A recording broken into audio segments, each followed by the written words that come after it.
Bonjour à tous, je vais vous expliquer comment on conçoit un escape game et comment on l'anime. C'est une formation qui fait partie d'une formation en ludopédagogie. Le but, c'est de faire travailler vos stagiaires par le biais du jeu dans le cadre d'un escape game. Alors, au début, il faut identifier vos contenus de formation, donc extraire les éléments clés, résumer les éléments clés qu'ils doivent mémoriser et traduire ces éléments sous forme de questions. Donc, vous prenez votre cours, vous identifiez une dizaine d'éléments clés, de lois ou de mots-clés ou de notions qu'ils doivent mémoriser et vous les traduisez sous forme de questions pour créer des enquêtes. Je vous conseille de faire 3 salles, 3 espaces distincts et donc de créer 3 enquêtes.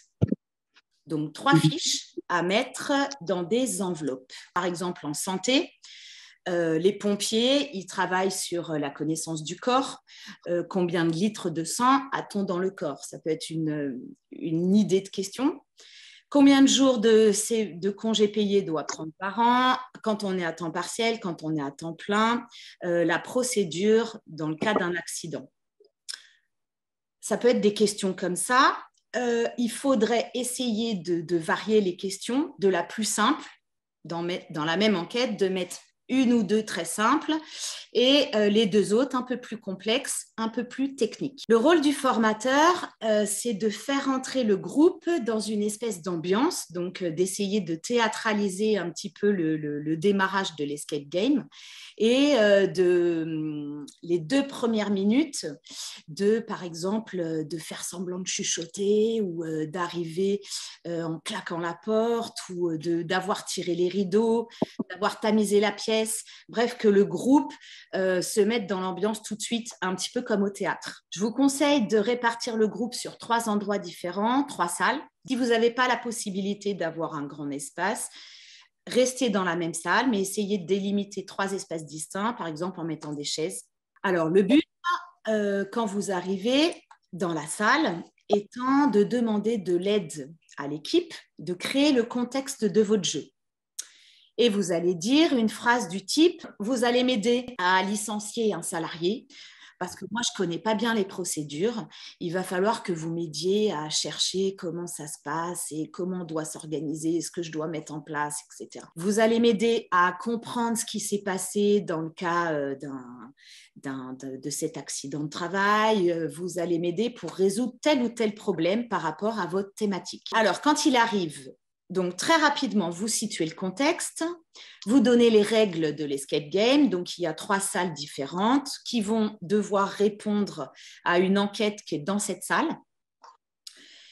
et qu'ils ont une feuille de route avec un matériel pour résoudre ces enquêtes, ces énigmes. Les 3 équipes essayent de résoudre les enquêtes et l'objectif étant de faire réfléchir les apprenants à votre contenu de formation, donc par le biais de ces enquêtes. Les équipes peuvent se partager le travail. Ça veut dire que, par exemple, dans la même équipe, certains peuvent répondre à leur première question, d'autres à la deuxième, l'autre à la troisième. Ils ne sont pas obligés de répondre tous à la même question en même temps. Ils peuvent se répartir le travail dans les salles. 15 à 20 minutes maximum par salle. Donc, ça fait 45 minutes pour les 3 salles. C'est déjà pas mal. Vous gardez 5 minutes pour le début de l'escape game, pour donc lancer la problématique, démarrer. Et vous gardez 1 demi-heure de clôture pour débriefer sur les enquêtes donc, qui vont intégrer votre contenu de formation. Et donc, pour répondre aux questions sur la formation. Et ensuite, de garder 10 minutes pour faire évaluer votre escape game. Donc, je vous ai fait un schéma, un rassemblement collectif, tous dans la même salle. Vous démarrez l'escape game avec une ambiance un peu tamisée. Vous donnez la phrase type « Vous allez m'aider à résoudre tel ou tel problème dans telle ou telle thématique de formation ». Vous allez avoir 3 salles, la possibilité de résoudre 3 enquêtes. Donc, vous pouvez passer 1/4 d'heure par salle. Et dans 45 minutes, on se rejoint tous ensemble pour clôturer l'escape game et discuter des informations que vous avez trouvées.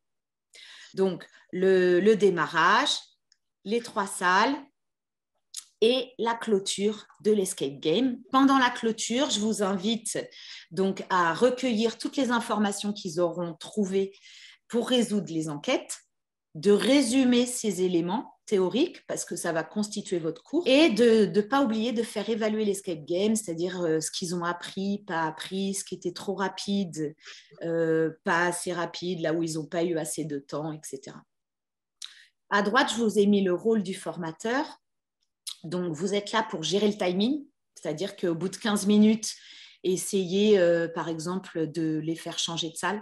Passez dans chacune des salles pour donner des indices, les inciter à réfléchir et les emmener à votre débat. Alors, pour l'animation, donc des exemples de problématiques. Donc, par exemple, un salarié est arrêté pour une très longue durée parce qu'il y a quelqu'un qui est malade. Voilà. Est-ce que vous pourriez m'aider à mettre en place une procédure de remplacement? Et qu'est-ce qu'on fait, par exemple, comme papier, comme document, pour donner à la Sécu quand on est RH? Il y a un problème technique, comment ça se passe, etc. Donc ça, c'est trouver une problématique dans votre secteur et donner une feuille de route aux équipes. Alors, dans votre équipe, dans votre feuille de route, pardon, le contexte de départ, vous écrivez la phrase type. Vous allez m'aider à mettre en place un congé de remplacement pour une durée longue, pour un arrêt maladie assez long. Vous passez dans les 3 salles et on fait une clôture tous ensemble. Donc, de bien gérer le timing, de prendre des notes et ensuite de faire réfléchir l'équipe tous ensemble dans les salles. Je vous conseille de prévoir donc des kits d'animation avec des fiches, avec l'enquête qui est toute prête, des marqueurs, des feutres, de délimiter bien vos espaces et d'essayer de tamiser les salles. Par exemple, de tirer les rideaux. Je vous ai mis des visuels en fin de PowerPoint pour décorer un peu, des stylos, des feuilles. Donc, de prévoir un peu de matériel. Alors, ça, c'est des visuels que j'ai trouvés sur Canva, soit pour faire des affiches, soit pour créer votre PowerPoint. Moi, j'ai une question. Je ne suis pas sûre d'avoir... au début, tu dis ils ont une enquête, mais du coup, tu vas répartir dans 3 salles. Donc, c'est-à-dire que le groupe, il va falloir que toi, tu délimites. Un groupe va résoudre telle énigme, l'autre groupe telle énigme et le 3e groupe telle énigme. Voilà. Et au bout de 15 minutes, quand ils ont chacun résolu la première enquête, ils changent de salle et ils vont résoudre la deuxième.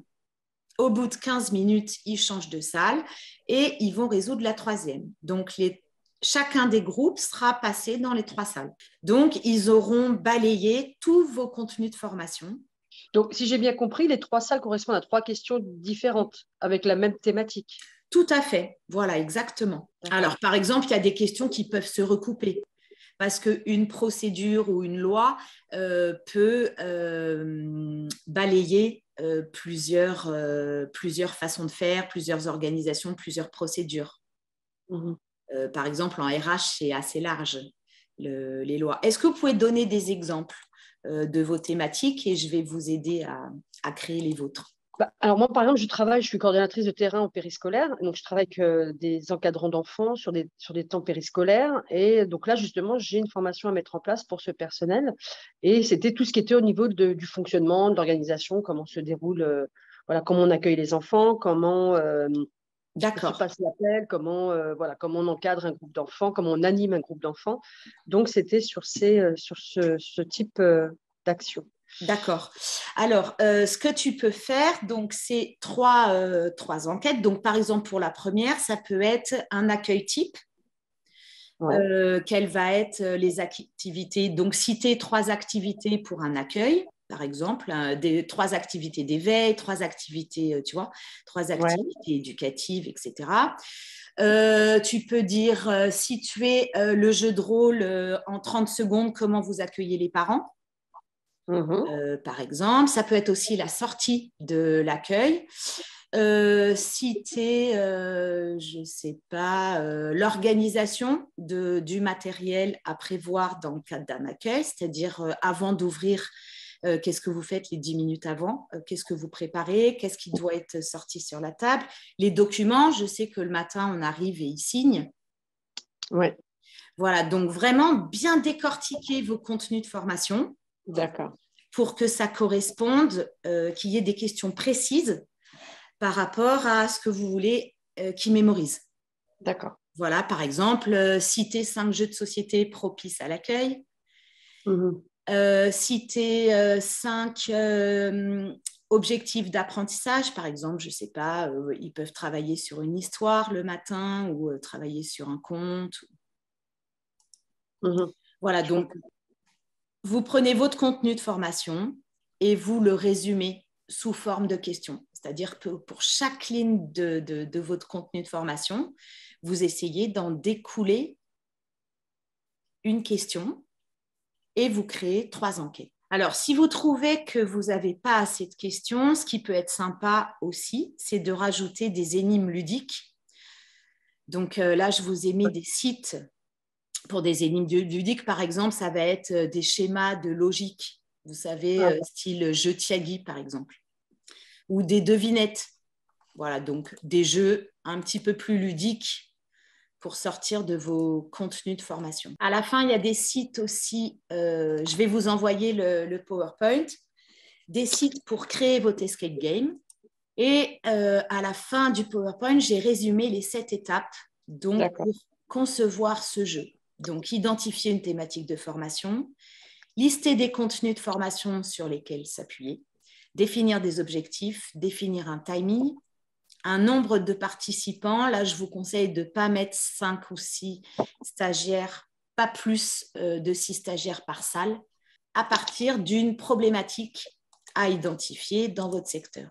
Donc, si vous voulez des jeux offerts, là, j'ai mis un jeu de cartes sur l'estime de soi dans ma newsletter. J'ai fait une newsletter sur la ludopédagogie. Et si vous voulez vous faire connaître, je peux présenter vos jeux. Si vous avez créé votre escape game, vous pouvez, par exemple, résumer la visio et expliquer aux autres comment vous avez créé votre escape game à partir de cette visio. Et le présenter, ça permet aux formateurs freelance de se faire connaître. Et j'anime une formation présentielle en ludopédagogie le 30 août à Bouc-Bel-Air.